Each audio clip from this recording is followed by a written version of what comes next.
30 City nakatuig human nga mapalagpot sa pwesto ang diktador nga si Ferdinand Marcos Sr. pinaagi sa panaghiusa sa katawhan ug pagpahigayon sa usa ka People Power Revolution kaniadto. Bisan pa man nga dito gipahigayon sa kauluhan ang dagkong mga protesta, lakipod ang mga sugbuanon sa mga nanalipod sa ilang mga tawhanong katungod sa panahon sa martial law. Ug atol sa anibersaryo sa EDSA People Power Revolution, tinguha sa grupong karapatan ang kusganong pagpakabana ug pagtagad sa tawhanong katungod. Si Dennis Abarrientos, Karapatan Central Visayas spokesperson, ning saysay nga saksamtangan nga administrasyon karon ni Ferdinand Marcos Jr., aduna nay 320 nga illegal nga pagpadakop ug detention, natala na sab ang 15 ka mga kaso sa extrajudicial killings. Dinhi sa Central Visayas, miabot na sa 90 ang makonsiderar nga mga political prisoners. Karon sa sa pangagamhanan ni Marcos Jr., although 1 year kapin pa lang siya, it's sad to say na from July to November 2022, there has already been 15 cases of extrajudicial killings and 3,000 cases of arrest, and that resulted in 320 cases of illegal arrest and detention.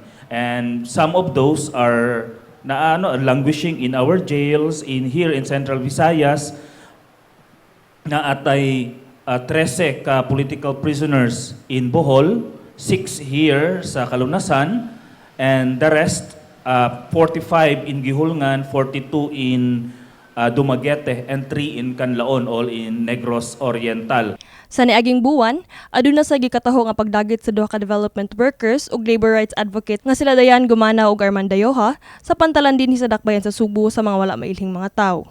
Subay niini, buot ipalanog sa karapatan atol sa EDSA People Power Revolution celebration ang tinguha nga buhian ang mga political prisoners ug unta makaarangkada ang international investigation sa mga human rights violations sa Pilipinas. Karong Biyernes, Pebrero 24, giawhag ni Abarrientos ang katawhan nga motambong sa paghandom sa panaghiusa sa mga subuanon sa panahon sa People Power Revolution.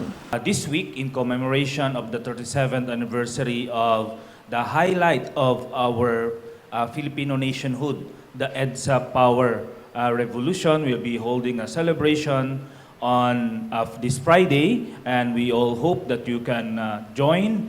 Magkakuyog ta ug atong ipakita ang the same diwa, the same spirit that bound us together 37 years ago. Lakip sa mga kalihukan sa pagsaulog sa anibersaryo sa People Power Revolution, ang pagpahigayon og rally nga tambungan sa mga mag-uuma gikan sa pinamungahan ug uban pa mga progresibong grupo sa Subo, mahitungod sa mga kahiwian sa kagamhanan. Magsugod ang pagtakop sa Fuente Osmeña Rotonda ug magmarcha ang mga manambong paingon sa buhatan sa PRO 7 ug lahos sa Dalan Colon kun asa ipahigayon ang main program. Mihimo na sabog koordinasyon ang maong grupo tali sa Cebu City Transportation Office kon CCTO aron masiguro ang kahapsay sa dagan sa trapiko dayong Biyernes.